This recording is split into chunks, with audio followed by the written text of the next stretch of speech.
No, it's fine. What's up, guys? We are live. We just want to do a quick audio check before we get to yapping. Make sure everything's working the way it's supposed to be working.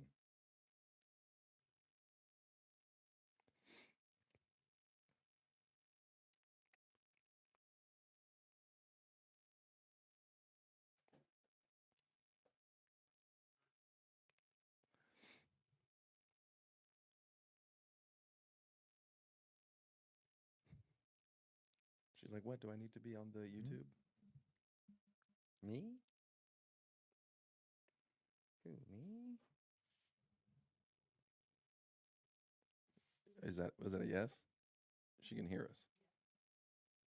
So if we start talking, we will be heard. There we go. We done talked for hours now on multiple episode 1, episode 1.5. But now we locked in. Oh God.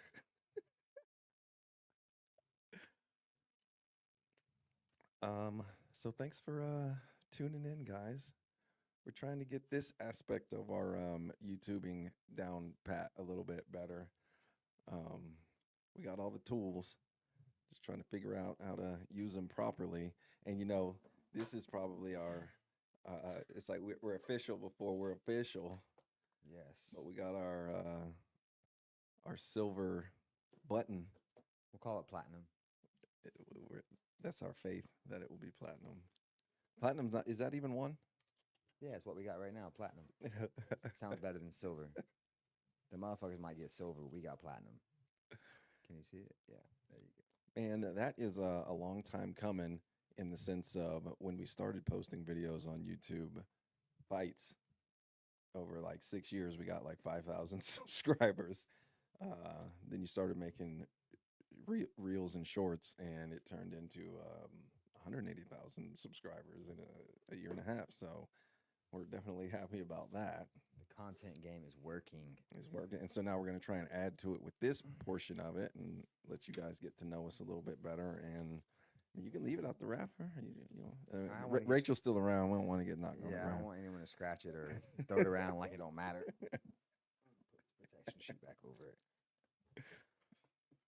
So we wanted to drop in before the new year. We got still a few more weeks before our first event of 2025, and we've kind of just been chilling the last few weeks with regards to obviously events. Going a little crazy. Yeah, that event, the first event for 2025, it's already, the first amateur event and the first pro event look ridiculous right now.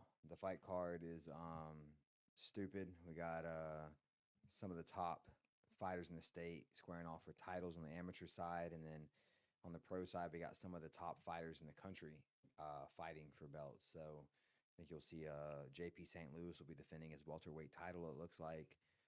Apple Pie will be in a heavyweight championship fight with a Savage in the sport.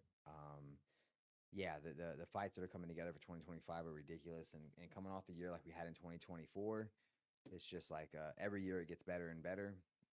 Anyone who was with us back in 2012 or 2013 when Joe Miller was fighting Nick Diaz, I think it was Nick, it might have been Nate, not the Diaz you're thinking of. This is Trailer Park Diaz.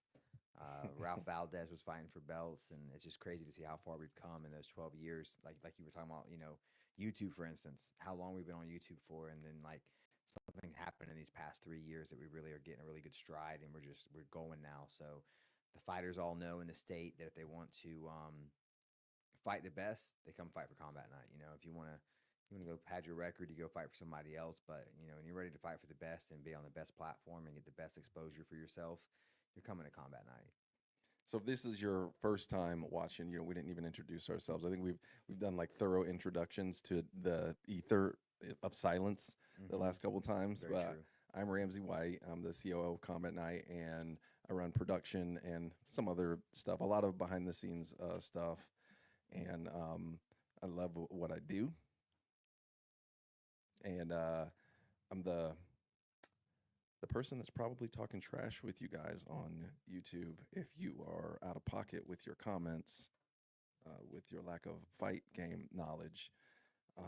I'm probably the one that's coming at your neck. And most of you are. Not most. The commenters. Most of the commenters are commenting to get a rise or whatever. But little do you know, we love it. I get a kick out of it. I'm not on YouTube at all, but when I get a chance to weigh in on the Instagram comments, I'm definitely talking some smack. And then the same thing with I got a couple other admins on there. If you guys are coming after our fighters or our athletes, saying someone doesn't belong in the cage or someone's no good, someone sucks, it's like, yeah, get out of your mom's basement and come find out then. So I am the CEO of Combat Night. I am one of the founders. Business partner was Josh Saman before he passed away, and I'm like the ringleader of a circus. I am trying to make sure everything happens the way it's supposed to happen, and not lose my mind at the same time. So if you see the real content is mostly done by myself and my team, and then Daniel Faulkner, Tim Abdelshihid, and Daniel Donaldson, Danny Donaldson, are the ones that are mostly doing most of that stuff. So I do a little bit of everything, but where my heart is at right now is definitely content. And I'm excited to be doing the podcast, to be getting more content, and have more, be able to share more stories with you guys. You know, I've been in the sport now for since high school wrestling when I was 14 or 15 years old, and now I'm 39. So over 20 years in martial arts, and I've done everything. I've fought, judged, refed, you know, you name it. I've done it in the sport, except for I haven't been a ring boy yet. Yet 2025 might be the year, man. I've been working on my fitness. Might be the year. So, yeah, for the last 12 years, we've been putting on, anywhere 15 to 20 shows a year, pretty much unlike any other promotion in the country. Yeah. And I guess five or 6 years into it, we're on show, I think 185. And 5 or 6 years into it is when we started doing pro shows, and that was just a whole new element to it, but we love that as well. Technically, you know, our pro and amateur shows in Florida are considered two different shows. So you go to a pro event in Georgia, Wisconsin, anywhere else really, you'll see a lot of these regional shows where they do 2 or 3 pro fights, and they'll have 8 to 12 amateur fights, and it's all considered one show. But in Florida, the pro commission, the state athletic commission, does not sanction or oversee any amateur. So we have a sanctioning body that does the amateur show. There's a 30-minute break, and then there's a professional show. So technically, on those nights that we do pro events, it's really 2 shows on paper.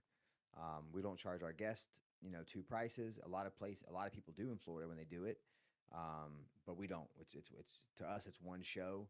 But in reality, if on paper we're on like show 200 and like probably 225, and with that being said, we're also the only ones that are doing 2 shows in one night. You know, a lot of shows in Florida might try to do like 4 pro fights and then like 8 amateur fights, or 5 pro fights and 10 amateur fights. But we're doing a full 10 to 12 fight pro card and a full 15 to 18 amateur event. So you're really getting 2 shows. It's not like we're half-assing it like some places do.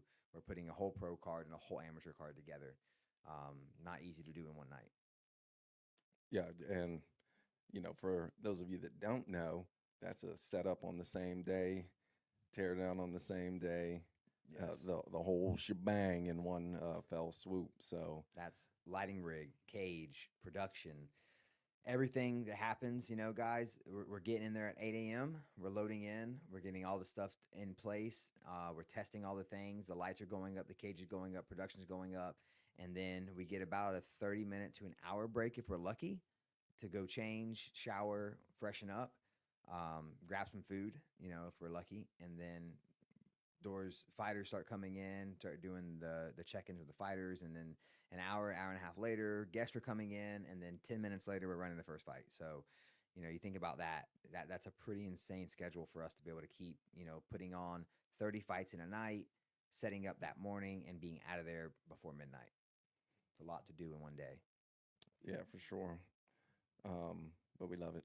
Yeah, like Ramsey said, he loves what he does. I think we all do. I think everyone that's involved in this really loves what's happening.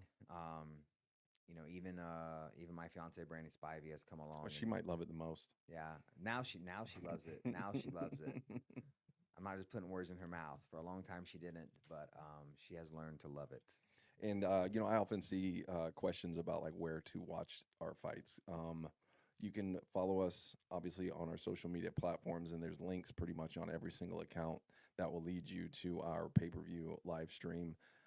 And also, if you just go to www.combatnight.com, you can find ticket links and our pay-per-view link there as well. So for those of you watching us from around the world, if you want to catch a live event, you can find our links to our tickets and pay-per-view pretty much everywhere, all of our social media platforms. Yeah, if you can't find it on our social media, you're probably blind.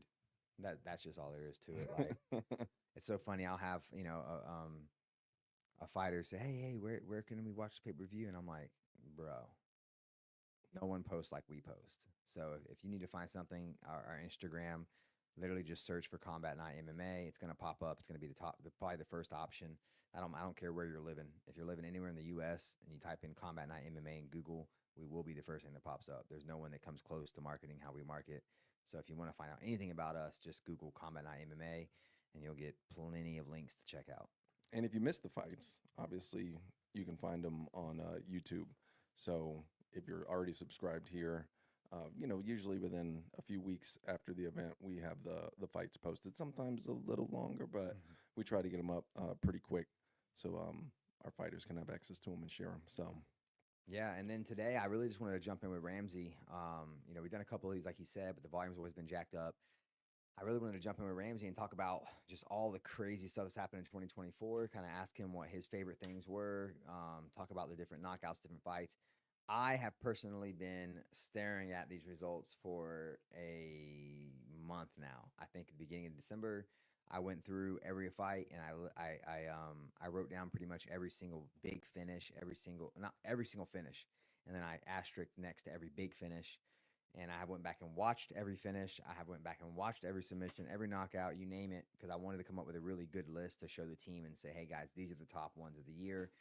Obviously, I took their input and said, what did you think was a great knockout? What did you think was a great submission? Who do you think was the best fighter of the year? And we're almost wrapped up. We've been posting videos on Instagram and YouTube now for the past month of the greatest moments, the cool moments, the crazy stuff. And I just want to come do a video and kind of talk about some of these things because I think people, we're only able to show you because the attention span of a typical user is like 3 seconds. And if it's not interesting or engaging, they're done with it. So it's hard to show like a really dope setup for a knockout or a really dope setup for a submission. So sometimes you get the comments where it's like, oh, that guy sucks. She didn't belong in there. And it's like, yeah, well, that was the third round with 15 seconds left after a complete war. So like you're only seeing a highlight. So and then it's trying to battle with a troll online is just ridiculous. I just ignore it. But here, long form, we can talk about that and we can talk about why it was our favorite, and it might not be what you would have chose based off the highlight, but we have our own reasons for that. yeah, for sure. Also in this long form, if you guys jump in the comments, we'll be glad to respond to you directly. Yes, by all means. I'd like to even start the format where we can just bring you trolls on here. I keep talking about trolls. We have great fans. We have amazing fans. But with anything, the more you grow, the more trolls are going to be in the mix, the more hate you're going to see. So, but yeah, I'd like in the future for us, some of our biggest haters out there that got something to say about everything. Come on and talk about it. We'd love to and have it. please believe our fighters be in these comments too, so they're gonna be chopping it up with you. So Yes, they're very come involved. correct. Especially if you got a Luis Perez video you want to talk about. You're going to hear about, he going to come in there and fire off on you.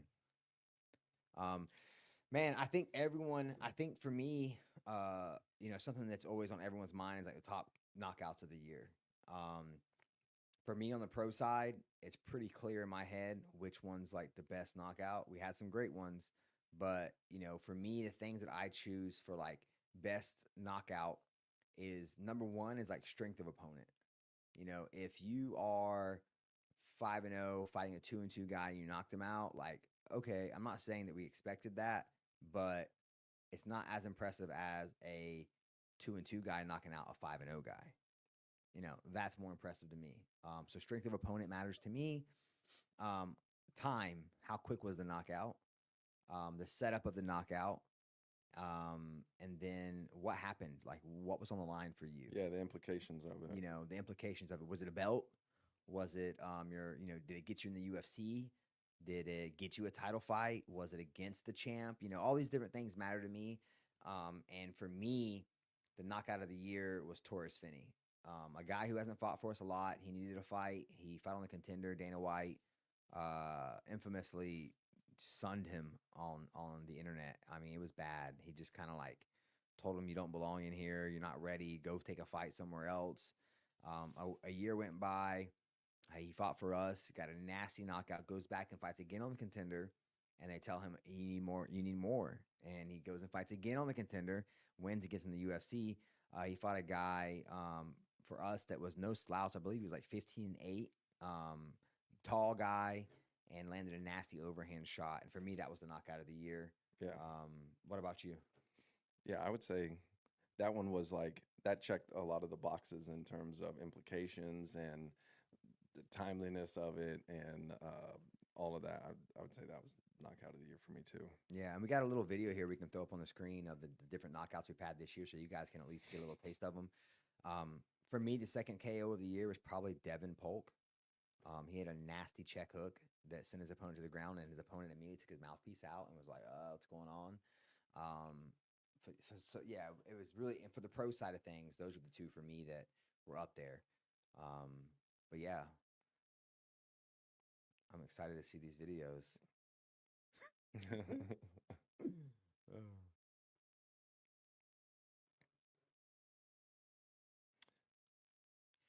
And there's not really, it's one of those things too with these knockouts. Like, again, you guys only see the 10-second thing because I know that if I show you the whole setup leading to the knockout, you left before the knockout ever happened.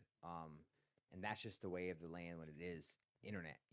On internet, it's that short attention span. You want to see something explosive and crazy in the beginning. So unless the knockout was a short, just bell rings, we have a couple of those. We're going to show you some of the fastest KOs this year as well. So unless it was one of those fast KOs where I can show you the bell ring and the fight starting and that there's a knockout 6 seconds later and you know it because the words on the screen say fast KO or whatever, most people don't stick around.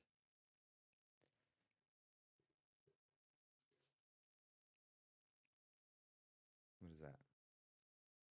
Is that on the screen for them too? This is why we're still figuring things out. Oh, apple pie. Apple pie's knockout. What are they seeing? They're seeing. Okay. There's Devin Polk. No, that's Donovan Hedrick. Oh, right. And then Tovar.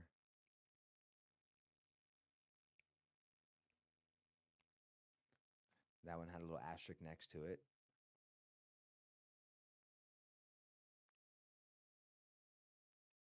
How many second delay is it?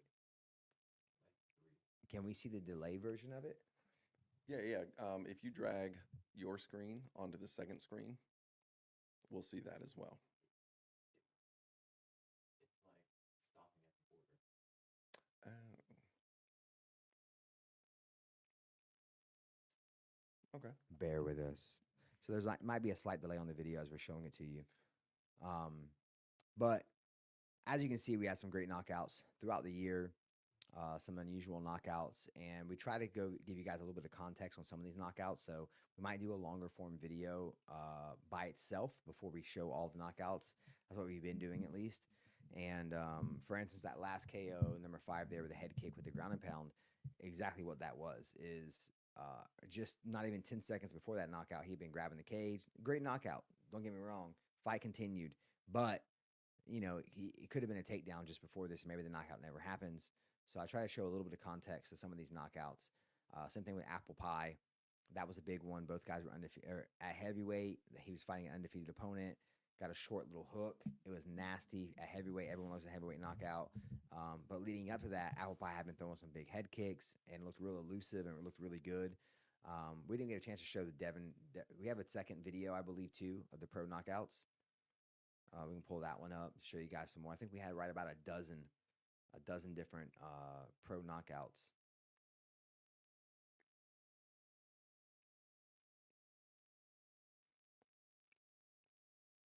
Some of these had some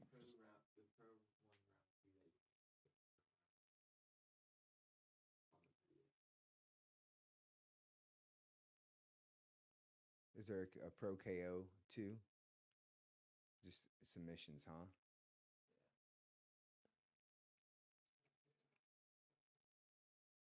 Well, top 3 head kicks. That's a good one too. Yeah, these head kicks were nasty.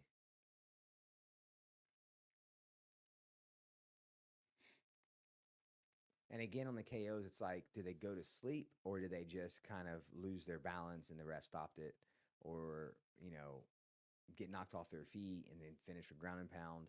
For me, when they get out, like put to sleep, that's like a KO. right. Man, Silas Bachelor got woof. both of these, and these from the same night. Slow mo. Yeah. That was the pro one, last card of the year, last pro head kick knockout of the year. Imagine if he hadn't lost his footing.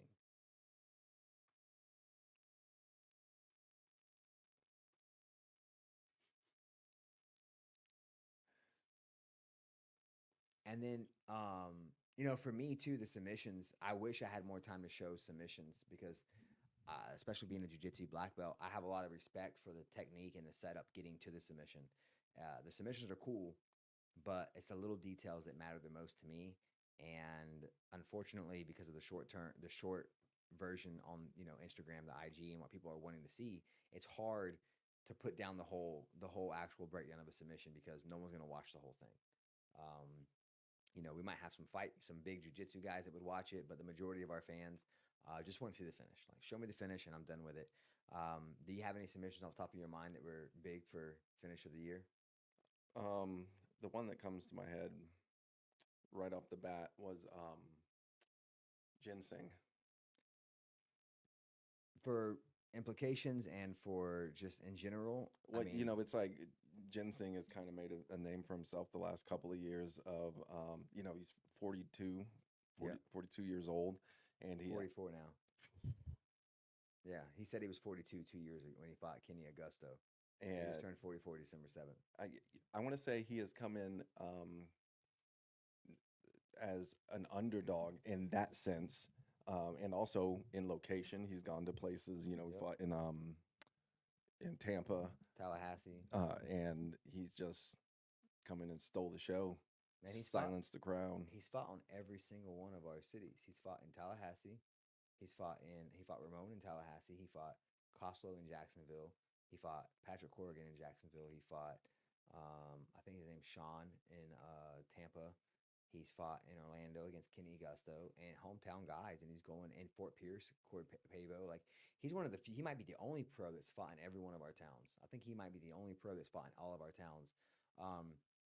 If you guys don't know who Ginseng DeJour is, I mean, hats off to this guy. He's made a resurgence. I wish we had him when he was 25, 24. He got just taken advantage of as a young pro.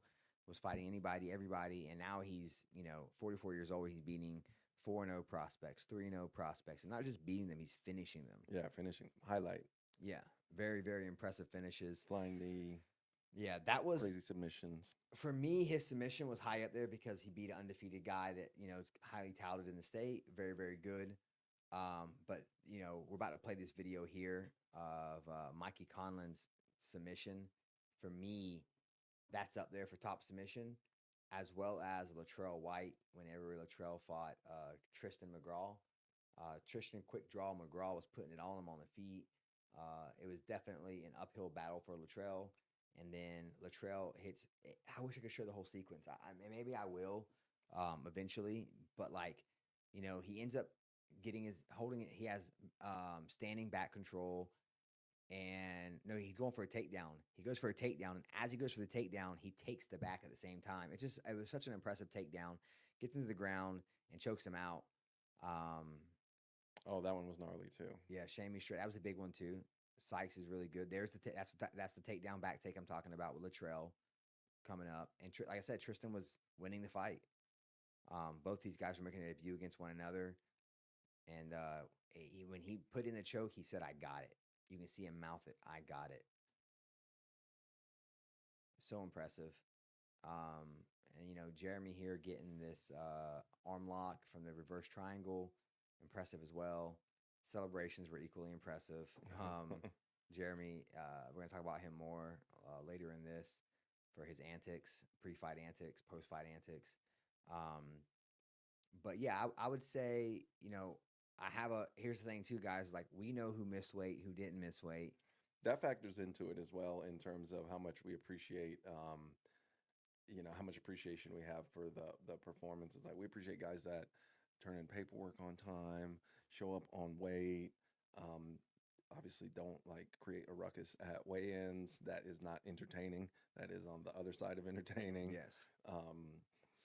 Those are all the things that have an impact on us. And despite how much we appreciate and love every guy that competes with us, there's some that distinguish themselves above others with regards to those things as far as being entertainers and professionals. If two high-level submissions are like, oh man, we don't know which one to choose, and Billy Bob missed weight, sorry, Billy Bob. That for me, it's this guy already. Like that he gets an extra point for making weight and being a professional, or even if you're an amateur, it doesn't matter. Like if you make weight, you're being professional, and that's why it's hard not to go with a guy like Ginseng because he's such a professional. The submission was over an undefeated prospect. It was really, really good. Obviously, the whole team votes. We don't want to turn it into a popularity contest. We could definitely do some polls on IG and all that stuff, but at the end of the day, we let the fans picks count as a vote, and then the people involved in combat night all get a vote as well. So the fans do get a vote, but they're not going to get the only vote. Again, we don't want to turn it into a popularity contest. Here's the next video. This for me, this might be knockout. This might be submission of the year for me. And it's a guy that I love dearly getting submitted. He's actually, I consider him a friend. Both the guys fighting, it's kind of a hard fight for me to even want to see because they're both really good dudes, and Michael Larimore and Jeremy Williams. But Michael Larimore was coming in as the underdog, even though he was already a pro. Jeremy Williams was undefeated, and he caught him on his feet and then caught him in a submission in a ninja choke. And Jeremy went out on his shield, but he put him to, Larimore put him to sleep.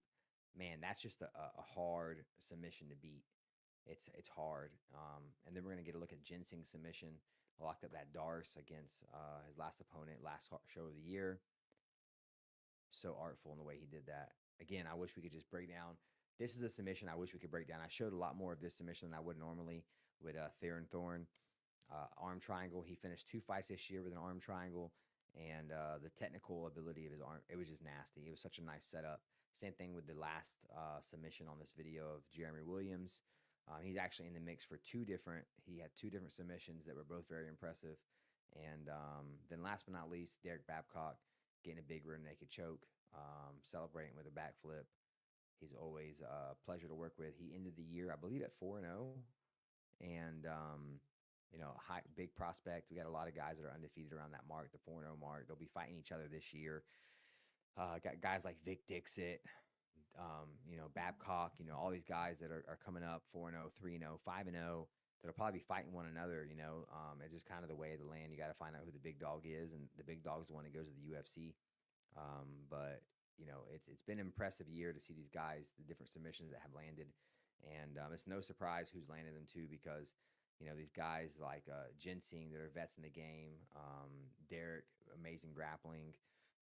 Theron Thorne, both he had 2 arm triangles this year, 2 MMA wins, 1 life win. He proposed to his wife in St. Pete after he won.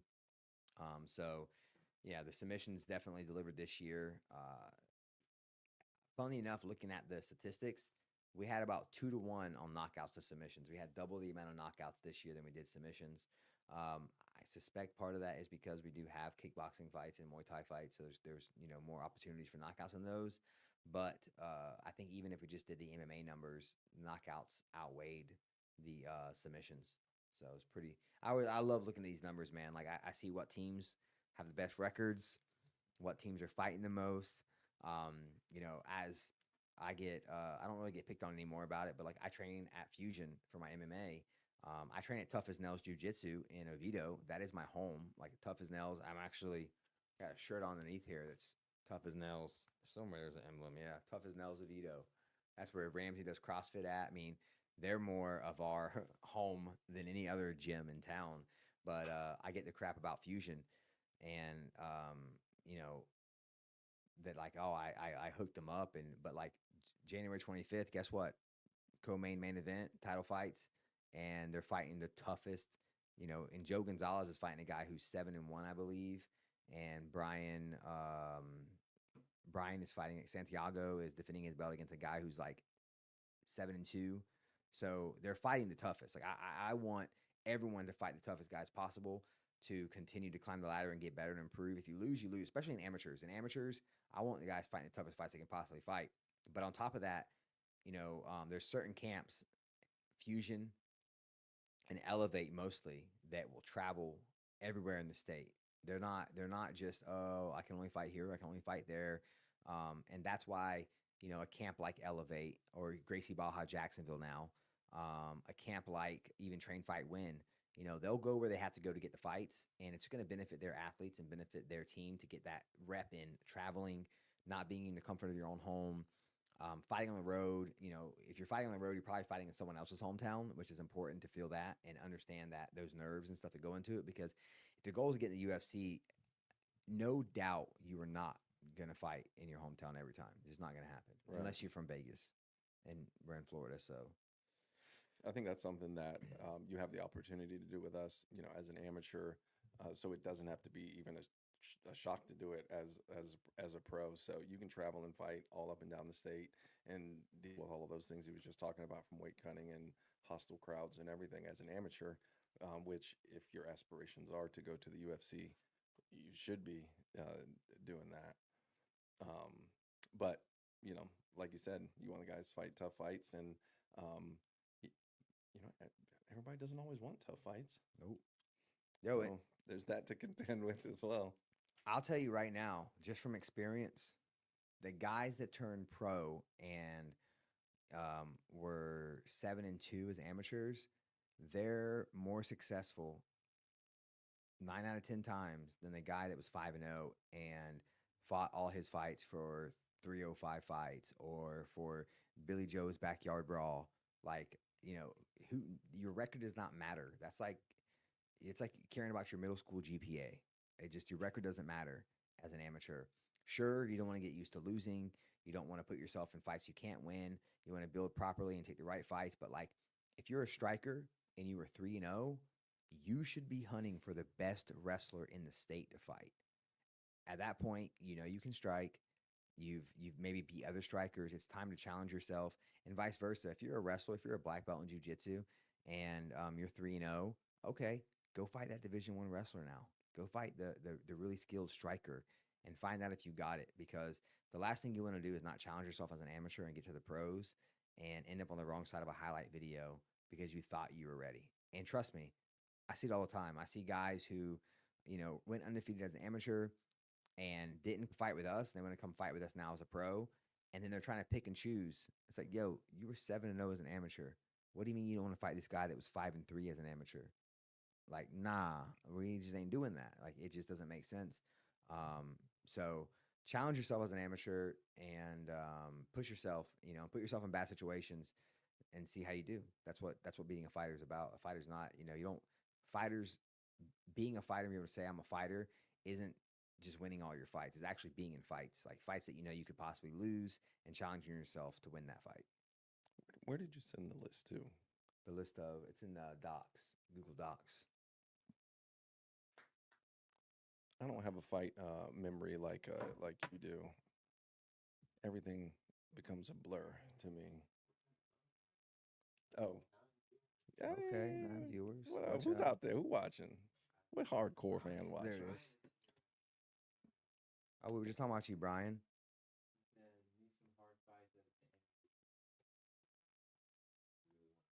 Yep, because I said that too. Like, don't be training for 3 years before you take your first fight.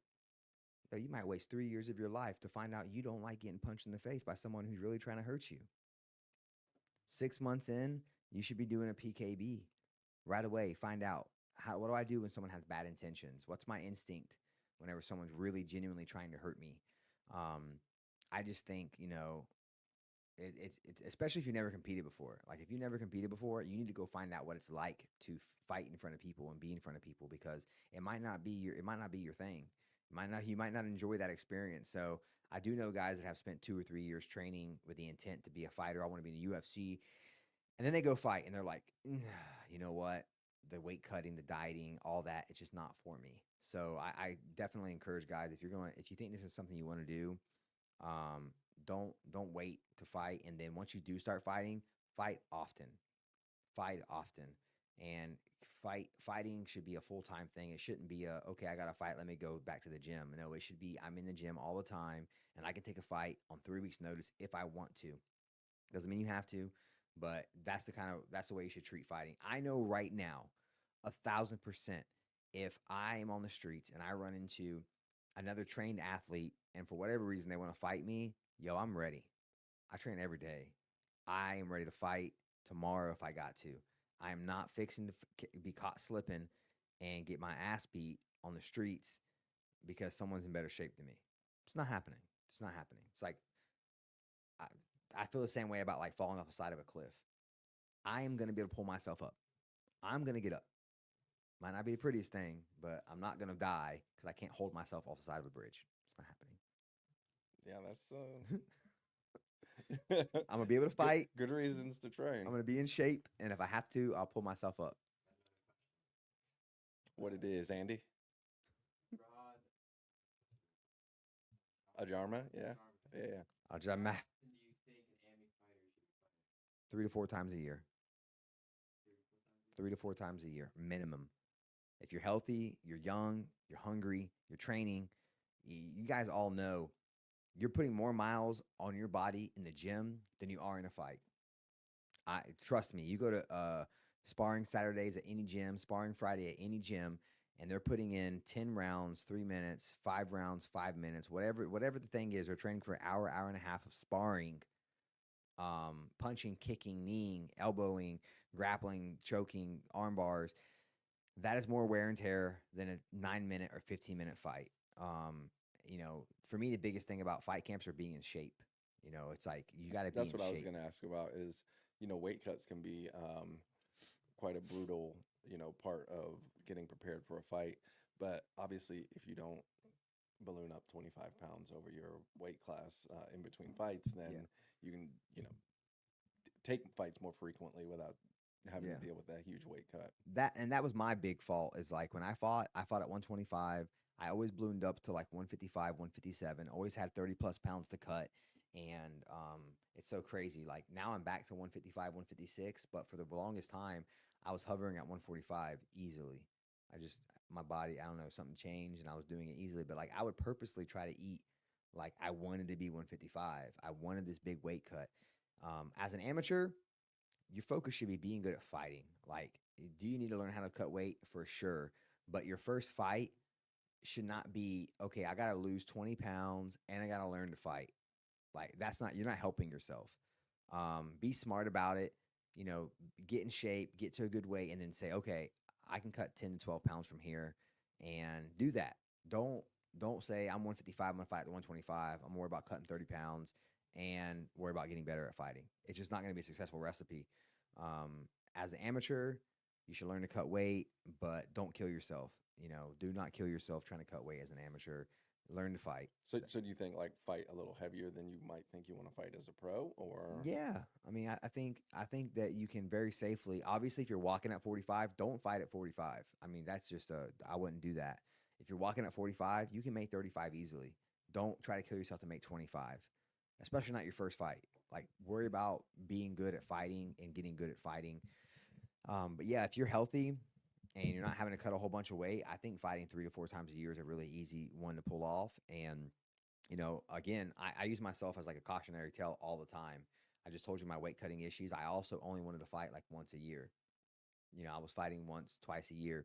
If you look at who's getting in the UFC, it's people that are fighting frequently, people who are winning in spectacular fashion. So, like, it's not good enough anymore just to win fights. You have to learn how to finish fights. You have to learn how to, you look at the guys that are getting the UFC, they're 6-0, 6 KOs, 5-0, 5 finishes, 12-2, 10 knockouts. They're not signing guys that are just hugging and laying and praying on the ground. You got to take risk. And I think if more guys took risk, they'd get more finishes because I see it all the time. Obviously, it's easy for me from the outside looking in. Oh, if this guy would posture up and throw strikes, his opponent's almost broken. You got to do that. But I also get it. Like, you want to win. You don't want to risk losing over some silly mistake you made. So there's a fine line, but you learn how to win as an amateur. You know, I always say it all the time, like, be Tim Tebow in MMA because Tim Tebow isn't the greatest football player, but you cannot argue that Tim Tebow knows how to win. He finds a way to win, and he finds a way to pull it out of his ass and become a champion. That's just what Tim does. He figures it out. And in MMA, you got to do the same thing. You got to find a way to finish fights. You got to go for the finish. You got to look for the finish. You can't just be complacent and okay with just laying and praying. I mean, unless, you know, your goal is not to be in the UFC, it's just to, you know, get a good record and maybe get a shot on the Contender. But, you know, look at who Dana's signing on the Contender. He's signing guys who are taking risk and finishing fights. Yeah, for sure. Was there a different video for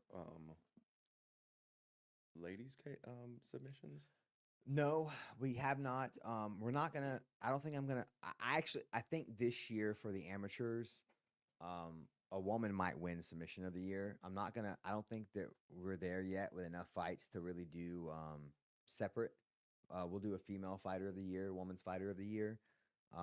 But I didn't do a video. We didn't do a video for like just women's submission or women's finishes. Are they mixed in any of those? They are. Yeah. If we look at the AMI KOs, we can talk about the AMI. I mean, we talk about the pro KOs, but the AMI KOs, you know, there's a couple really, really nasty knockouts in the amateurs. And we'll start with the first one of the, you know, the very first video has, I think, a woman knockout. The number one spot on that is Phoenix. Man, that hit for me. Phoenix gets knockout of the year as an amateur. Like, that's where my vote's going.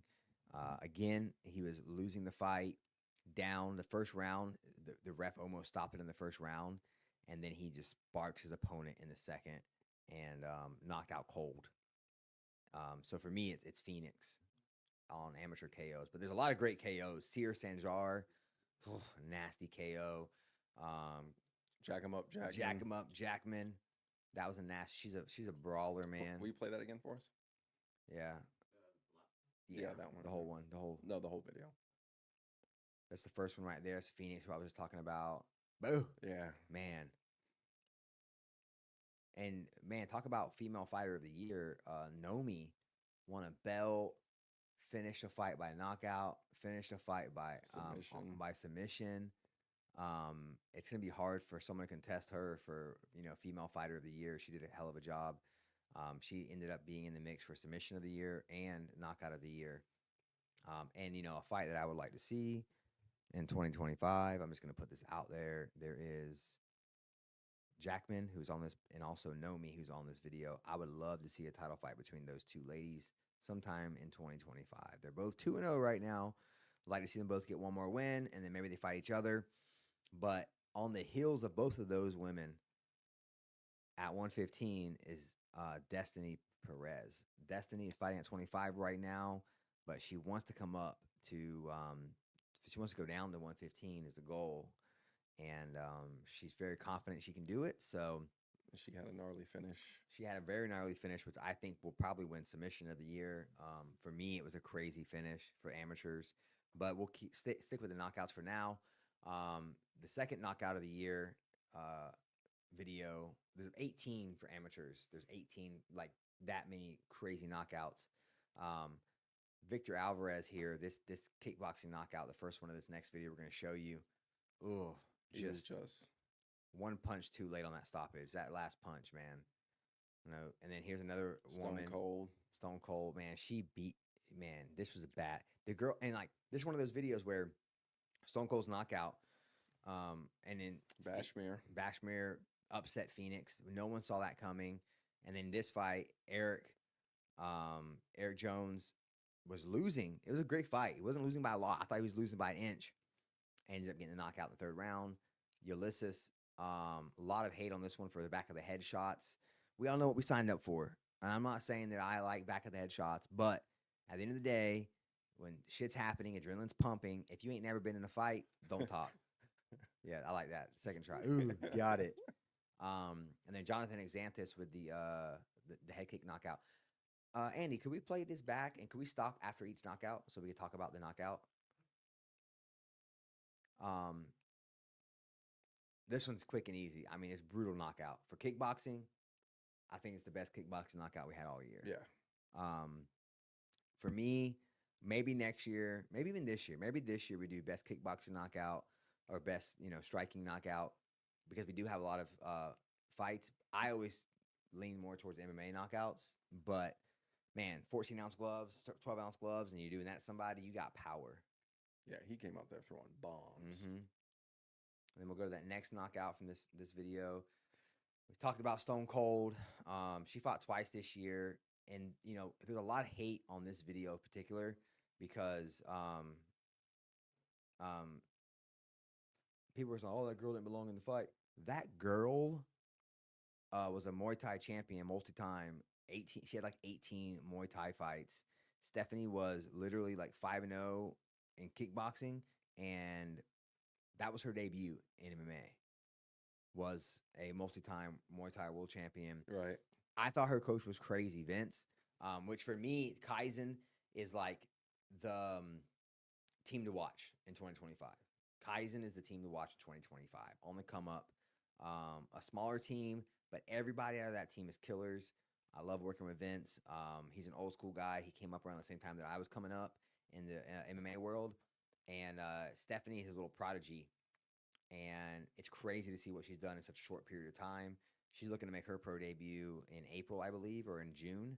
So expecting her to come back and make some noise because, the two fights she had last year against two of the highest ranked prospects across the country, we had to bring girls in to fight her, and she looked amazing in her fights.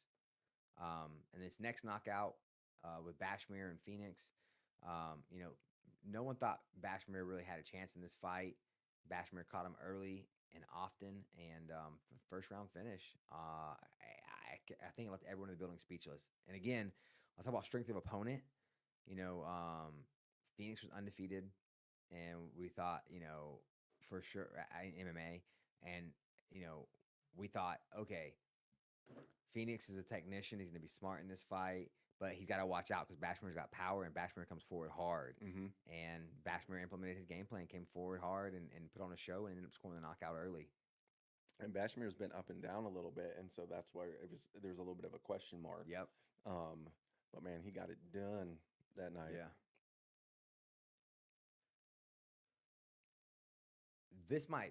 I wish I had the other angle in this video. I am jumping up and down. I don't do this often. Like, I'm pretty chill watching fights. I see fights all the time. But this fight, I literally jumped out of my seat because, again, call him Smiley. He's out of David Sutton's gym in, I believe, Melbourne. And he was down, not by a lot. He was just losing the fight. Like, you could tell the fight was going to go the other way. And then he catches him with a shot. I couldn't believe he knocked him out the way he flatlined Pete. Pete's an amazing dude, too. And for shock value, in the moment, out of all the knockouts, it's this one, Phoenix's knockout, and Torres Finney that really had me going crazy when I saw it live.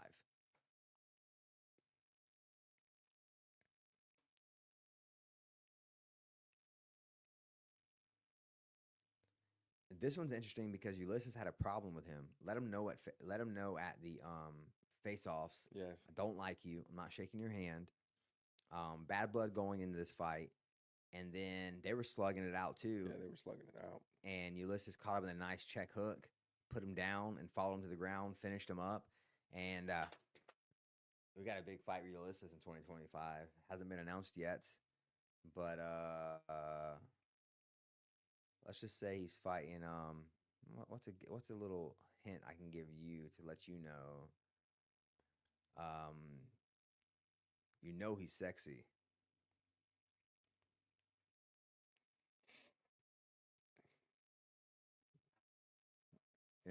Andy knows. Someone's a WWE fan. Oh, yeah. That's gonna be a good fight. I'm not giving away any fights that we haven't announced already yet because I want the wow factor to be on Instagram and the announcement of the fight. But that fight is going to be fireworks. Cannot wait for that fight to get announced. And then the last KO on this video, yeah, it's gonna be a good fight. Jonathan Exantis. It's so funny because in the gym, everyone knows when he switches that kick's coming, and so you see the switch in the video, and he just launches that boom. Exantis has a dope story. I'm not going to tell it. Maybe he comes on here one day as a podcast and he tells a story. But great dude, older guy. He's in his 40s, and he looks like an animal. Clean. This guy lives a very clean life. I'm talking about no alcohol, no drugs, no nothing. That's why he looks like this and that. You know, in his 40s. I've watched him evolve so much and grow in the gym. It's so cool. I wish some gyms do have an open door policy with me, and I can pretty much train anywhere in the state. But some gyms don't. But I wish there was more of that where I could just. I love training with these guys. Like number one, my morals and like ethics when it comes to MMA. I don't care if you lose or win your fight. I'm sorry, but like even I watched some of my closest friends get knocked out cold in front of me, and it sucks. I hate it. But at the end of the day, they know what they signed up for. And I'm not going to tell them, oh, well, your opponent's going to do blah, blah, blah, blah, blah. No, if you're not smart enough to go figure that out yourself, maybe you shouldn't be fighting. So, like, if I go and train, and I have done this. I have trained one day with Bob, who's fighting Bill, and the next day I train with Bill. I don't tell either one of them what the other one's training. I don't tell either one of them what they should train for. It's none of my business. You know what I mean? Like, that's their job as a fighter to figure that out. And if I help them now, who's going to help them when they get in the UFC? Who's going to help them when they get to Bellator? Who's going to help them when they get to PFL? They're not going to have any help. Yeah. So it's like, it's doing a disservice to them if I were to do that. But I love being able to be in the gym with these guys. You know, I love seeing these guys evolve over the years, fighting with us, but also in the gym and knowing the struggles they go through and the stuff that they're battling. Because like everyone goes into a fight with injuries. It's a part of the sport. You know, we're not baking cupcakes. So it's been cool to watch Exantis kind of grow in the sport and become a better athlete. It's been really cool to watch. And then this last round of KO contenders, we got old Jojo Alford leading us in this video. This knockout was pretty good. The sound of it. I don't know if they'll hear it on YouTube, but the sound. The pop. Oh, it sounded like someone popped a cork off a champagne bottle. It was like just a knock on the head. And it's funny. I think JoJo, it's an interesting stat, but it's true. It's a fact. Most nut shots in the history of Combat Night belong to JoJo Alford. He got 5 or 6 in one fight. In one fight. But in every fight he's had, he's been hitting the nuts. He's been hit. Even in this fight, it was a double nut shot. They both threw a knee at the same time. Yeah. And they both crashed into the ground. Surely. Not the stat you want to be on the other end, though. No. I don't know if he wants kids or not, but good luck.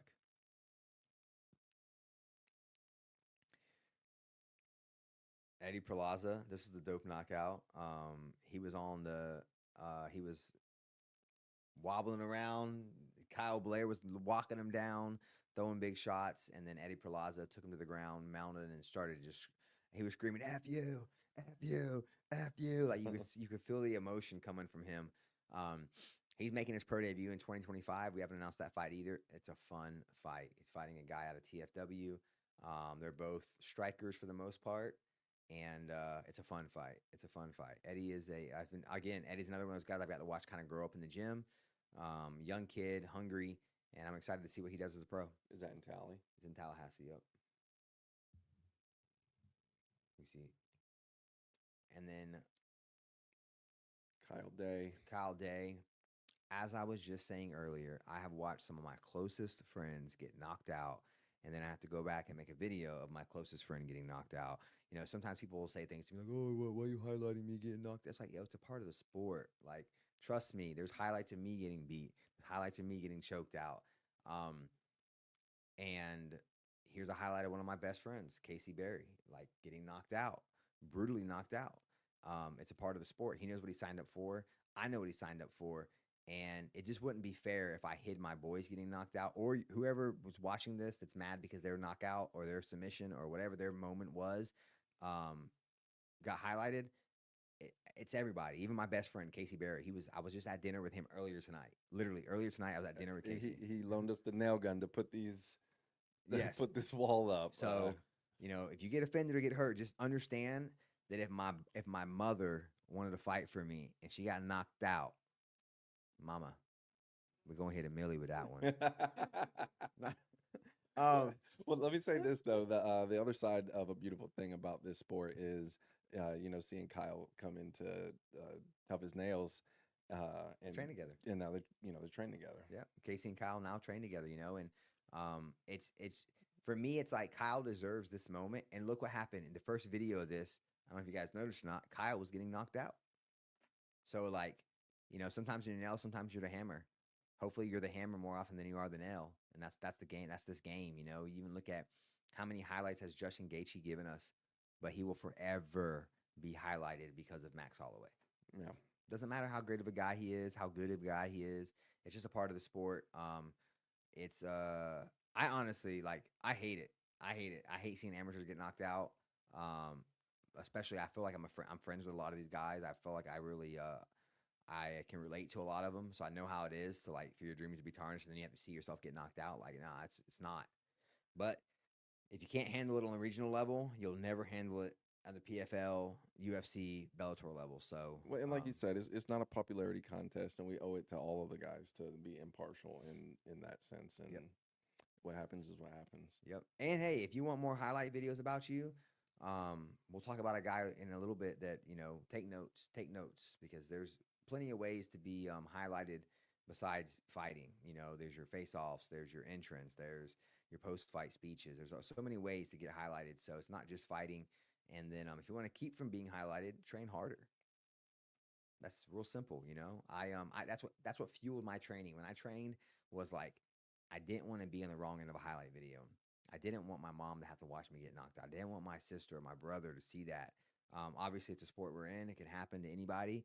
But that kind of stuff kept me up at night. That kind of stuff had me going on 5-mile runs at midnight. That kind of stuff had me waking up at 6 a.m. and going on a 5-mile run. I'm not a morning person. But when I was in camp, I became like a maniac thinking of what if, knockout, what if submission.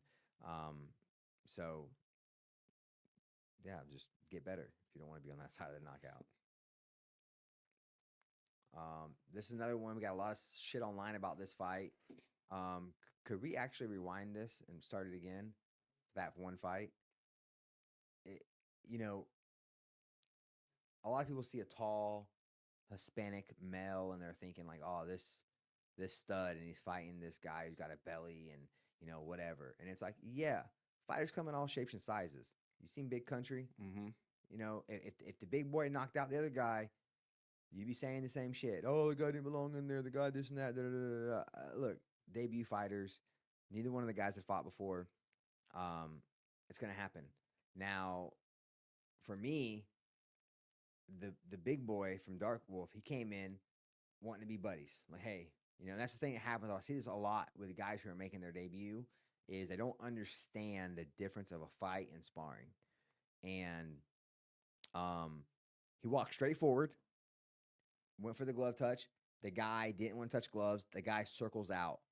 He turns and starts walking toward him again. Mistake. And he threw it. That was the mistake. The mistake was right here. He walks forward. The guy doesn't want to touch gloves. He keeps walking forward. He just turns toward him and keeps walking. Other guy cut the angle. So while the big boy is turning to face him, Cuban guy's already launching it. He's like, "Yep, you're falling right into my trap."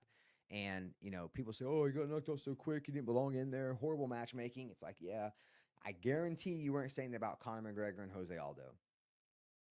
It happens. This is the sport we're in. No matter how skilled you are, anyone can get caught on any given day, in any given way. It's just or Askren and Masvidal. Yeah, and a lot of people do think that Ben Askren didn't belong in the UFC, but he did. He did. It's just like this is the sport we're in. Especially on the regional level, you're going to see guys that might look like mismatches, but it's not a mismatch. The camps look up, the coaches are looking things up. They're making the best choice that they can possibly make for their athlete. We work with all reputable camps. We don't, there's a lot of camps we won't work with just because they're flaky. They pull out, fighters aren't prepared. And in this case, it happens. It was a great head kick KO. Felt horrible for the guy because even after he gets head kicked, it's like his instinct was to keep going forward. So instead of going on his back and being like, all right, I need a chance to recover. He comes up and starts trying to like grab a foot and grab a leg, and it's like he's getting hammer fisted, and it's like, man, that's just not. Again, that's why we're doing amateurs, because you learn and you figure out like, okay, that was a mistake. Another good example would be Shane Godoy when Shane fought Jeremy Williams, and Jeremy Williams stood up, and Shane literally like on his knees went for like a double and got guillotined, and it's like, no, take a breath. You can lose a moment, guys. Like in amateur fighting, everyone thinks it's got to be go, go, go, go, go, go, go. You got 3 rounds. You can lose the whole first round. You can just you can get whooped in the first round. That's happened to me in my fights. I've gotten whooped, demolished, 10-8. Okay, cool. Second round comes out. The slate is clean. There's no rush again. You know, you can relax and you can go fight. You don't have to win every moment. In fact, very few people win every moment of every fight. Even guys like Khabib don't win every moment of every fight. So, see what next knockout we got. Oh, That one had some pop on it too. mm-hmm. Yep. He had guy was brutal with his knees, man. And that knee, you heard, and you see his body, his whole body like rounds out around the guy's knee.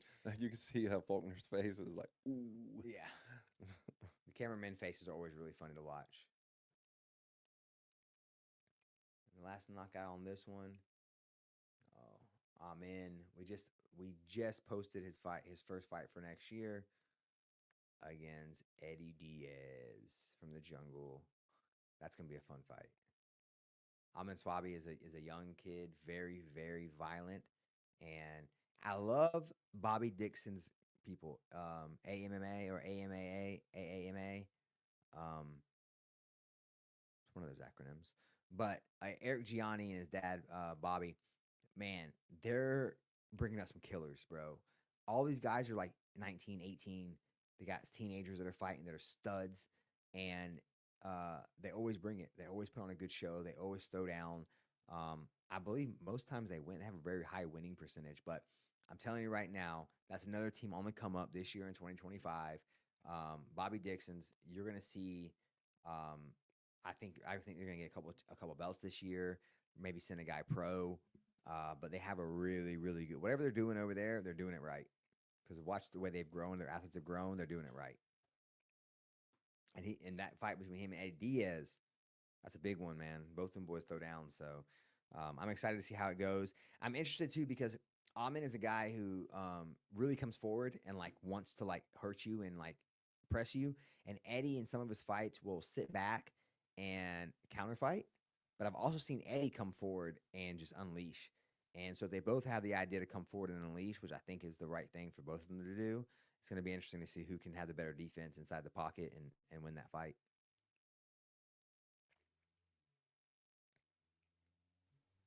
What we got next? Let's talk about celebrate. Let's pull up that one. We had some interesting celebrations this year, and guys deciding to chug some alcohol post fight. This is Danny Donaldson took a fight. He's a cameraman as well for Combat Night. He worked and fought on the same night, and fought with Fireball inside of his cup. That was a surprise to me. I He didn't let it touch his lips though. I hit him with, oh, you had room in there for that, did you? Oh, this. So let's finish. Hold on. I gotta pause that. Great pause. Danny, right? Danny Donaldson. Listen, guys, I don't care who you're fighting. I don't care when you're in a fight. There's some nerves. There's some nerves involved. All right. This guy literally jumped down from the camera stand and no hand wraps. Julian Robertson steps up to corner him and he goes and fights and gets a first round finish. And this is the crazy part is like while he's doing all this, he also has the Fireball in his cup, does that, shoots back the Fireball, the pre-fight antic stuff. Like he did a whole, like for him to do everything he did, I just know he's 21 years old. Like, I don't care. Your nerves are going crazy. So hats off to him for doing that. Apple pie celebration. Man, he puts his lips on the cup. Look at this. His lips are wrapped Whole around his mouth. cup. Yeah, I like it. Did you see the end where he's like, oh, it was on the other video. So I caught up with him after the fight, and I was like, I have the video too. I gotta find a way to make it work. But I was like, yo, apple pie, you almost puked after you drink that beer out of your cup. He's like, yeah, I don't like beer. Hold on, pause. It was the beer. Not the Fremunda. I mean, bro, he's fights a heavyweight, and that was a super heavyweight fight. It might have been. I think it was.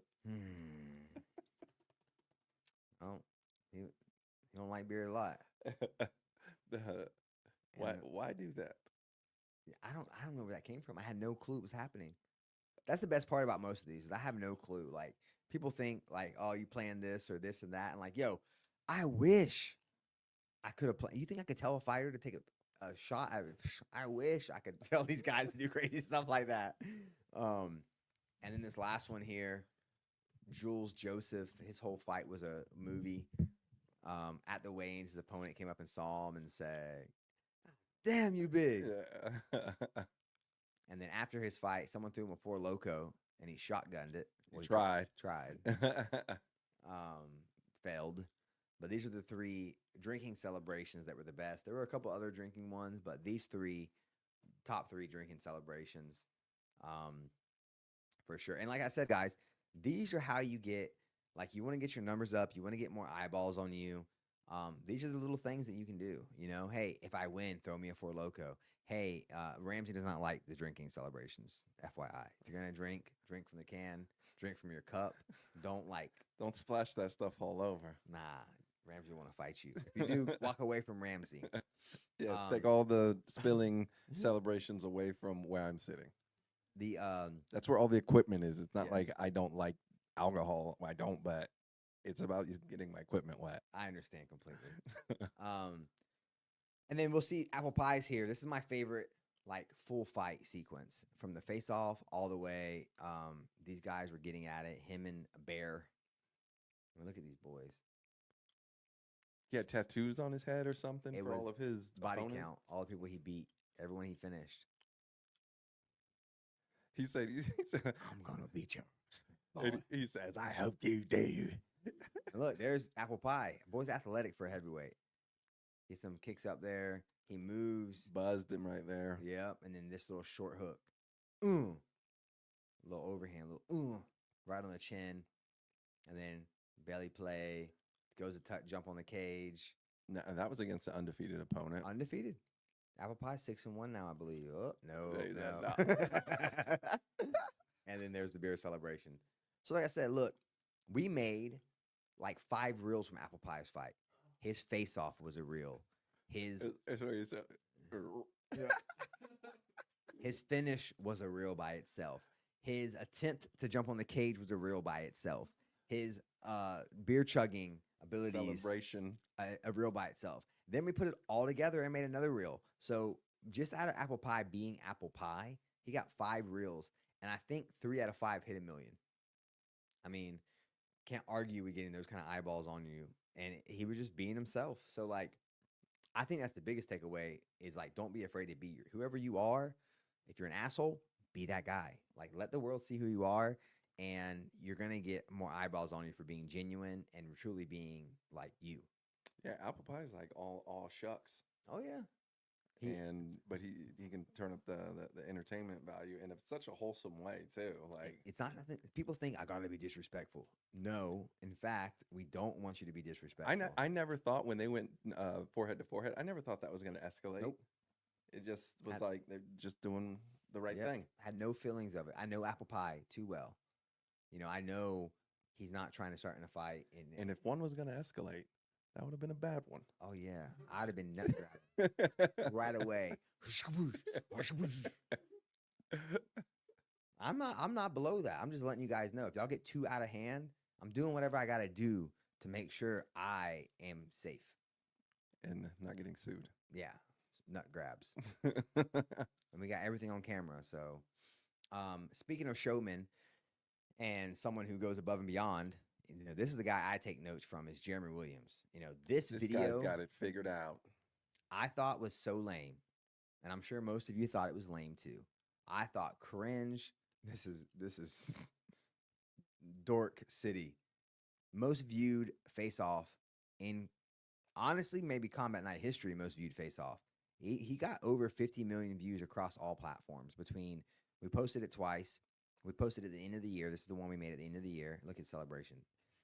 So he had 3 fights this year and probably 15 reels made from all the different fights because of the face-offs, the finishes, the celebrations, the speeches, the press conference. Like he made the most out of his time on camera. And that's what I try to tell you guys. Yeah, you want to get sponsors, you got to show them that you can get people's attention. That video almost had 1 million likes. That's crazy. 1 million likes is crazy. 1 million likes, not views. I think it might have had close to 10 million views on YouTube. Yeah, the first time we posted it on IG had 11.8, I think, and this time it's about to hit 10 million again for the whole sequence or whatever. But guys, it doesn't take. Look, Jeremy was not being disrespectful. He wasn't being rude to his opponent. Didn't even say anything to him. He just did his own thing. He was being him, and I think if we were to take all of Jeremy's footage in general that he's done, all the different face-offs, he's probably over. I know he is. He's over 100 million views. Like it's so easy. Platform, yeah. So easy to take a screenshot of my social media and show a sponsor. Look, I got 10 million views on this one video. You want your brand to be on my shorts? Like it's a no-brainer. It's a no-brainer. I'm sponsoring that guy over the guy who's maybe 7-0, about to go to the UFC and has 1,000 followers online and no content. So shout out to you guys for the prompt on the video. It said real or fake, and there was probably 10,000 comments saying fake. It's like, you mean he didn't cut his throat at the weigh-ins? I am appalled at this. What, he didn't actually cut his throat? Oh my gosh! But I love it. I mean, comment. Let us know. Comment. It's not, we weren't sure. Thanks for clarifying. I'm glad I figured it out. I even got told I was stupid for not knowing that it was fake. Yeah. It's amazing. And then for me, so like I can't the numbers don't lie about the best video or whatever. For me, I think the best celebration was Apple Pie. He got over 7 million on Instagram, which is crazy for a celebration. Like we've had some maybe hit 1 million, but he got 7 million on just one video. On the other video, he got a couple million too. But for me, I think the craziest moment altogether was the one we're about to see. It didn't do well on Instagram necessarily, but it's Danny Donaldson stepping up the fight. And then on fight night, Jillian Robertson cornering him and walking him through a finish, telling him he can't fight. You got to have a corner. He tried to just get out of the camera stand and fight without anyone to corner him. Like he had his shinnies on under his pants. Yeah, they put him on while he was on the camera stand. There's a video of that too somewhere. And then Jillian Robertson coaching him through the finish. Gilly, don't be silly. Jump on the Gilly. And then the fireball celebration. So again, them Donaldsons was turned that night. Oh yeah, they were.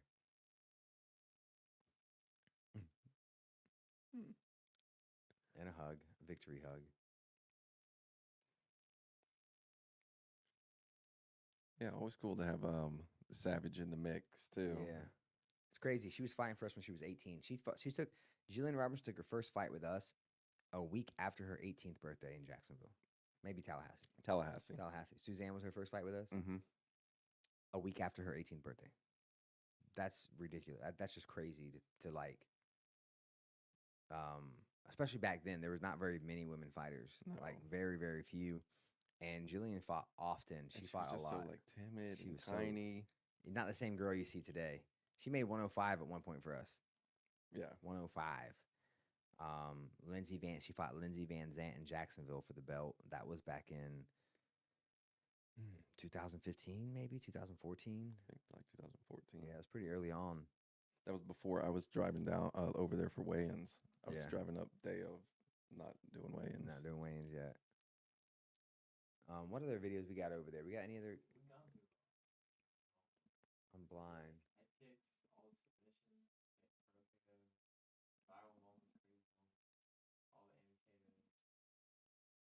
Oh, I haven't made the video yet. I'm not that I'm stalling. um, it's gonna get made. Yeah, yeah, we'll do that later. Um, yeah, and we had I think 5 KOs really stood out for speed. It was the ones that you saw Yarbrough knocking out at heavyweight, the head kick. It was Sear Sanjar, overhand was 12 seconds. It was Lennox. Actually, you can show that KO. Show the second fastest or the third fastest. Yeah, no, the other one. Yeah, we didn't watch the ones with Robert clocks on Lennox, them. that one. People, I cannot believe how many people in the comments said this fight was stopped early. It's amateur fighting, and they're saying this fight was stopped early. If you get dropped 2 times in the first 10 seconds of a fight, the fight's over. 1. Yum. 2. In under 10 seconds. Yeah.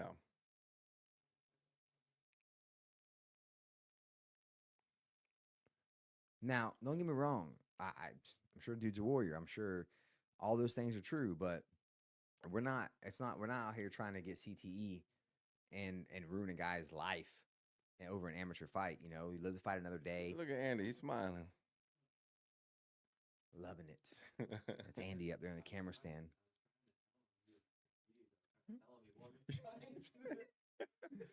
He was saying, "What happened? What happened?" You're like, "You won." Yeah, he didn't know what happened. He was mad. He's like, "What happened? What happened?" He thought he was in trouble. But yeah, that's another one in there for knockout of the year. And second fastest knockout. It was a third fastest knockout this year.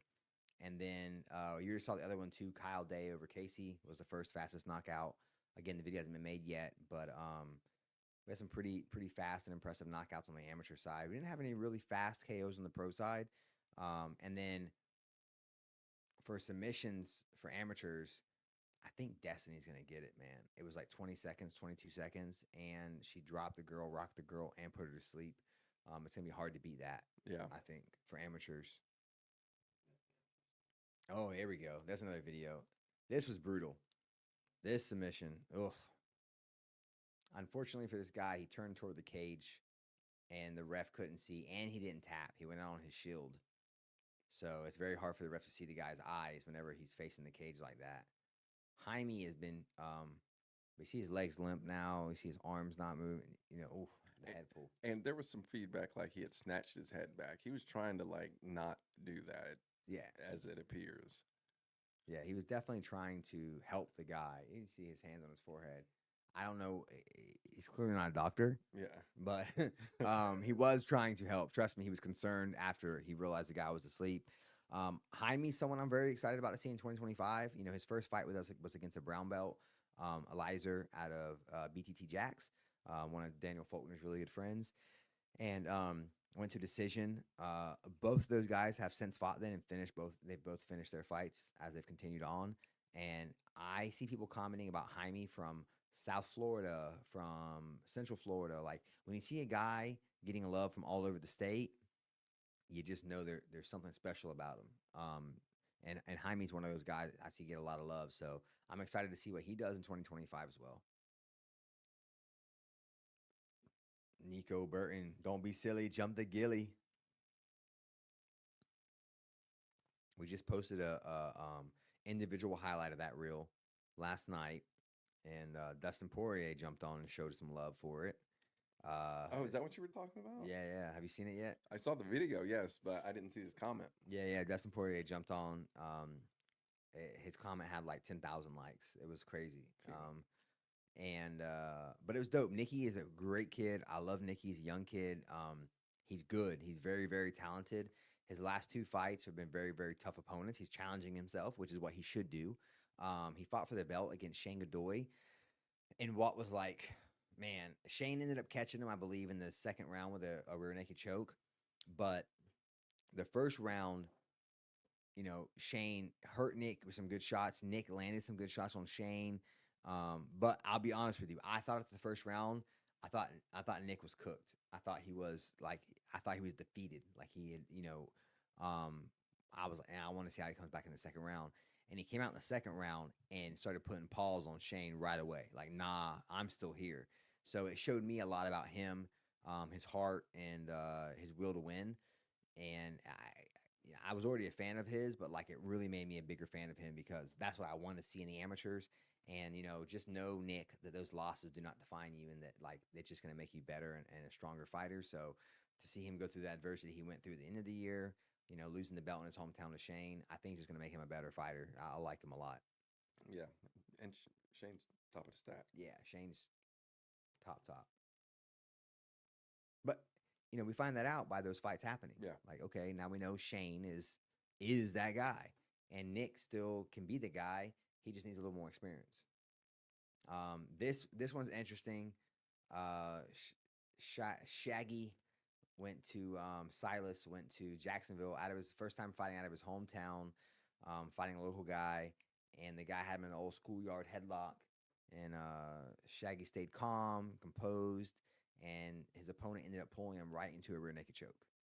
Put the submission on a platter for him, and then the camera angle that kind of helps too, guys. If you do a submission that's super technical, but it takes 30 seconds to set up, and then it's against the cage, and there's not really a good camera angle, it's hard for us to explain to people why this should be the winner, because it's just not a good angle. All the things matter. So not that you should care while you're fighting. You shouldn't. You should be just get the finish. But if you can look at the camera and wink, might add some style points.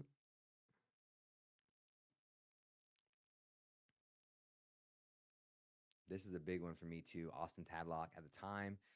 Leo Figueroa was highly touted 3-1, great striking, not bad jiu-jitsu, and they call Tadlock the technician out of John Way Martial Arts. And to see him cinch up that triangle the way he did, it was a very good back and forth fight. I think Leo was winning it; he was edging it out, but man, that triangle was so nasty. It was so clutch. And then Tadlock celebrated by jumping over the cage and running over to his girlfriend and giving her a big hug. We have not highlighted that moment yet, but expect to see it soon. Joe Gonzalez, one of the guys I was talking about earlier, fighting a guy out of Fight Me. They're fighting for the bantamweight belt. Shane has it currently, Shane Godoy, but he's going pro next, so the belt's up for grabs. And Joe Gonzalez is fighting Devin Pegg. Man, that fight's going to be, I'm telling you, like, Joe has a lot of fights, obviously experience, but that fight is going to be, like, that's going to tell us who, like, future UFC fighter is going to be. Like, winner of that fight for sure will end up in the UFC. No doubt. The loser might too, but I'm telling you, the winner of that fight will end up in the UFC. The big rear naked choke submission, the backflip, then the gorilla prow. Joe Gorilla Guns.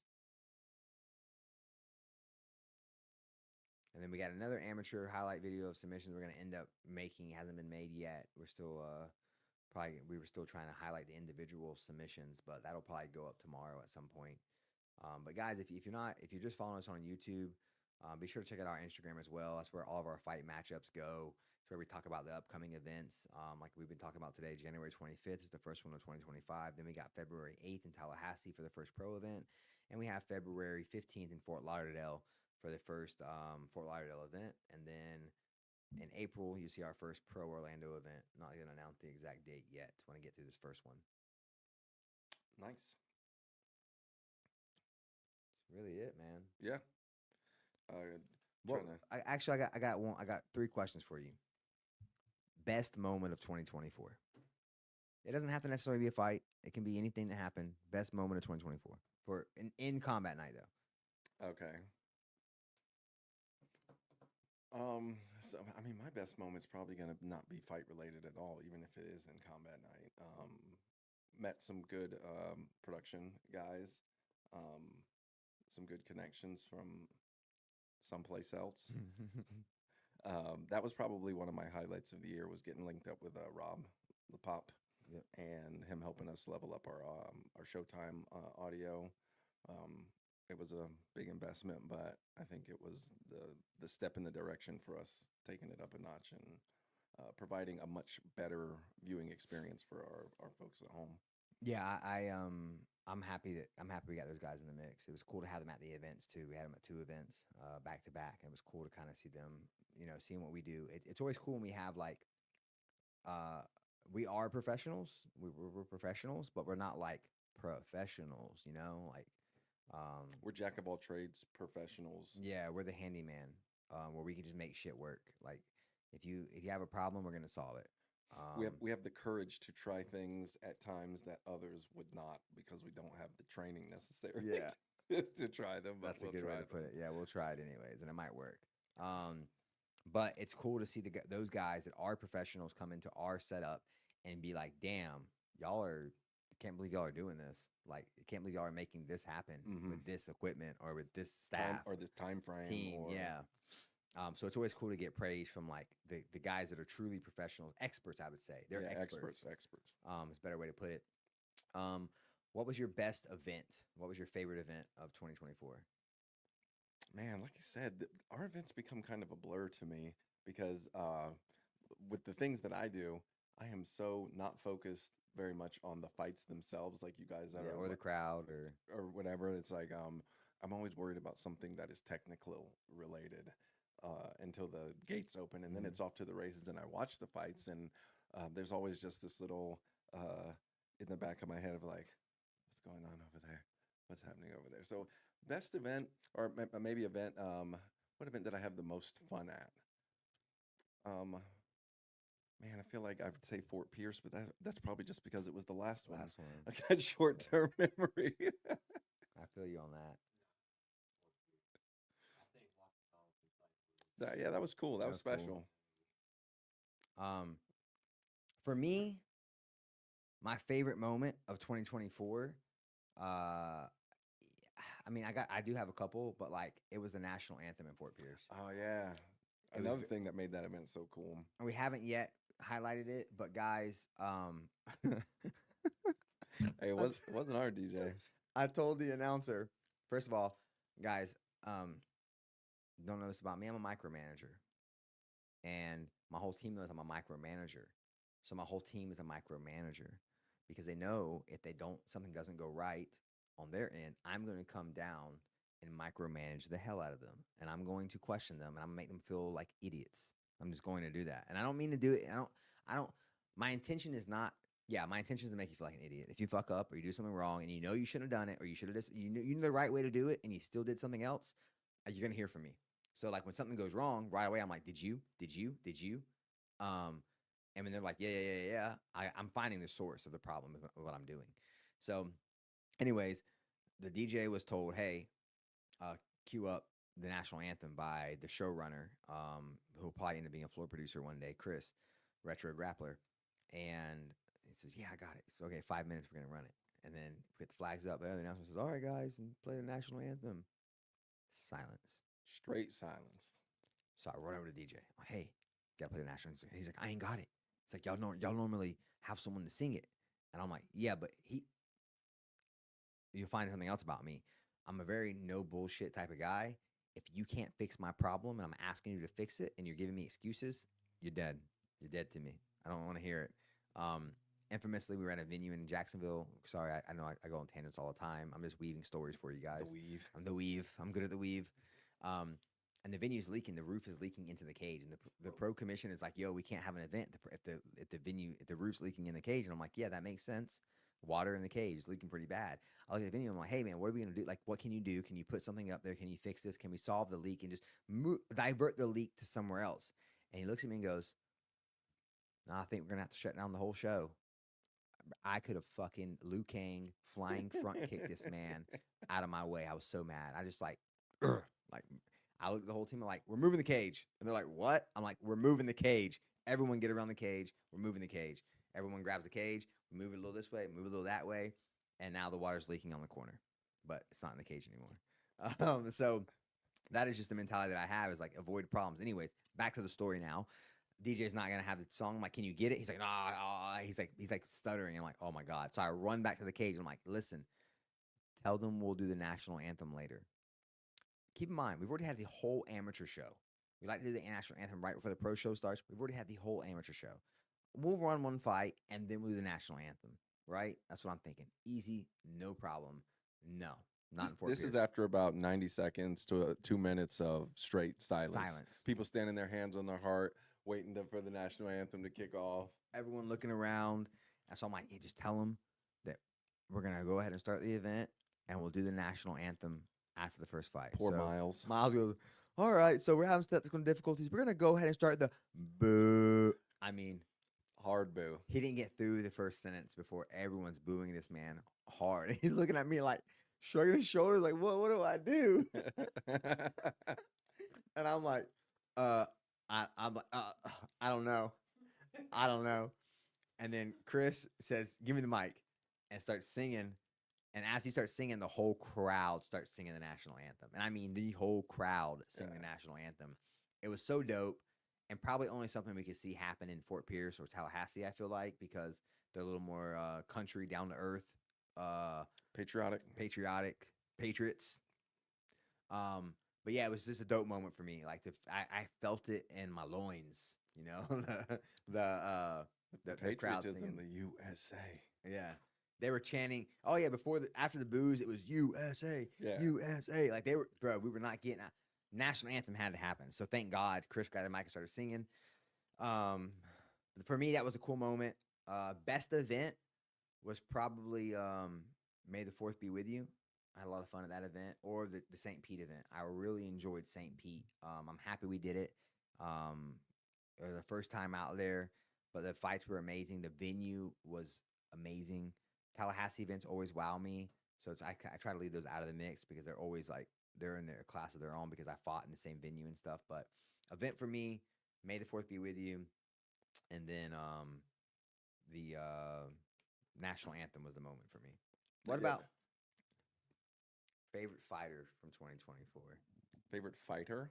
Favorite fighter? Shane Mistretta. Ah, son of a bitch! You stole mine. Why Shane? Because I like Shane's work that he's doing on social media with showing like day in the life of a fighter, where he's Mhm. showing like his diet and his training and going to work and all of that stuff leading up to it. Like while I know he's like in fight camp, and just seeing how frequently he trains, it's probably one of the rawest, purest looks into somebody that is like totally dedicated to the fight game and trying to be successful in it, and is trying to like check all the boxes of showing his journey and actually living it. Yep. He also fought 4 times this year. Got three finishes. He got finished once. But after he got finished once, he came back and fought 2 more times, I believe. At least once. I think 2 more times. 2 more times. And he fought in 3 different weight classes. 45, 55, 70. So it's like, yo, you're doing it right, Shane. Fighting 4 times in a year. I know you lost once. Obviously, you didn't want to lose. But he's as professional as they come. He's always thanking us. He also works. He's always asking to work these events.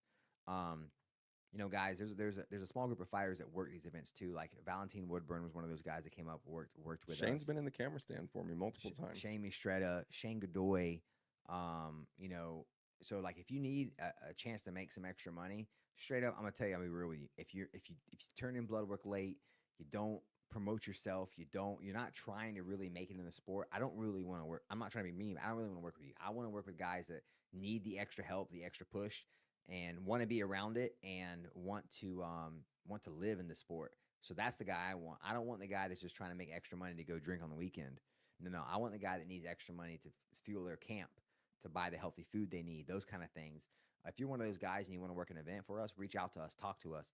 But if you show up late to weigh-ins, you show up late the fight day, you don't turn any paperwork, you don't turn any docs for everything, I was like, that's not someone I want to work with, because our team time is so valuable on the weekends, and we can't have anybody that's going to potentially waste our time or our fans or our fighters' time. So, but yeah, Shane's one of those guys, man. He works for us on the side too, and does all these things. For me, it's probably it's Shane and Ben Aris. Ben Aris is up there for me as well. He's an amateur fighter, but for fighters of the year, it was be Ben and Shane. I feel bad because Ben has that little stain at the end of the year. It wasn't his fault. Incidental headbutt. Bashmer's eye swelled up, and Bashmer was winning the fight. Was going to probably win the belt, who knows? Third round, Ben. We all know Ben's this Ben's guy. and Ben's a dog. Ben's a dog, especially in the third round. But Ben was 3-0 going into that fight. He fought 4 times in the amateur last year and won a belt to top it off. So I'm a big fan of Ben Aris and his attitude and his fight anyone mentality. Who's talking online? Hurt feeling. Daniel Donaldson says, Junior. senior says, "Oh, all right, I'll just go fuck myself." Oh, you said it for me. But that he's still a Treasure Coast Cartel. Yeah. Remember. We picked out of the 1,000 fighters that fought for us this year. We picked one of your students. Good job, Greedy. coach. Way to make it Yeah. about yourself. My God, that's what coaching was not about. And oh, yeah, and I owe Shane $10 because he called his victory finishing Pierce. move. Yeah, in Fort Pierce. Called Yeah. it. I mean, yeah, like I said, I didn't bet. He just wrote it in his information sheet. He said Ramsey owes me $10 if I finish with a guillotine, and he did. So and Shane had a rear naked choke. He had a ghillie, and he had a TKO. So he had 3 finishes in this thing. For me, it's like a big one for that. There's definitely other guys. I'm real happy with Jeremy Williams. He went 2-1. He took a loss, bounced back, won 2 fights. It's very hard to lose your first fight as a pro and then be able to bounce back the way he did and win 2 fights. So yeah, I mean, for me, that's the fighters that really impressed me. It's funny we had the same guy, Shane Mistretta. But I guess we'll leave it at that, man. I could sit here and talk all day about the fight game, but we got plenty of podcasts to come and hopefully less bugs to work out for the next one. it's a some game. Y'all just remember too, today, Just watch how you talk to us. nah, talk to us recklessly. I'm okay with it. I firmly believe no one can banter me or witty No, me. I just mean watch how you talk to us. Oh yeah, we different now. We different. And this was late. We got gigged on a video in June, Was it Jeremy? It was Jeremy, wasn't it? and I couldn't tell. They removed Oh, it no. before I could review it, and so I couldn't even dispute it I think it was Lewis. and so it said it was for nudity. All of our people are nude. Yeah, and so I was like, what? And so that we actually hit 100,000 in the summer, but I had to go through the little training program of YouTube partners or whatever, and Instagram's slowly catching up. We're about 50 behind. I don't know. We just took off again. No, did you y'all for real taking off right now? Last few days it's been like 3,000 or 4,000. Really? A day? No, total. for the Oh, last- okay. I last thought. few days. Okay, I was about to say, man, because we've been on IG. We hit 100,000 on October 26th. We were at Jacksonville. We were losing our mind, and now on 2 months later, essentially, we're at 136. Hey, we were sucking hind teat for a long time over here on YouTube. So I mean, I've only been. He got a good point. I've only been on Instagram for 3 years, really pushing it, right, and we're already at and 130. it's actually been the catalyst for the YouTube taking off as well. So it's like your right hand fighting your left hand. It is what it is, man. My right hand is the Instagram, so that's what I want. I want to see that one. I want to see it soar. And then we got TikTok coming up too. But TikTok hit 20,000 today. oh shit. Yeah. Okay, Raina. Okay, Ray. I see you. Yeah, we're firing all cylinders over here. I'm excited to see what 2025 brings. I really do. My goal was always to get my team paid more money and get the fighters paid more money. So I think we're gonna be able to accomplish that in 2025. Our first card already, the cost of the card is more than we've ever had in Tallahassee. So when you see these fights that we're gonna start announcing, they're really, really some crazy fights. Looking forward to it. Yeah, I'm sure we'll be back. We're gonna jump in here probably again, like if not, probably not before New Year's, but maybe right after. Yeah, I'd like to try to do these at least once a week, and then hopefully when we get good at them, we can start inviting guests in and doing Yeah, interviews with them. when we won't have them sitting here for a half an hour while I figure Yeah. out how to turn the volume up. All right, guys. See you.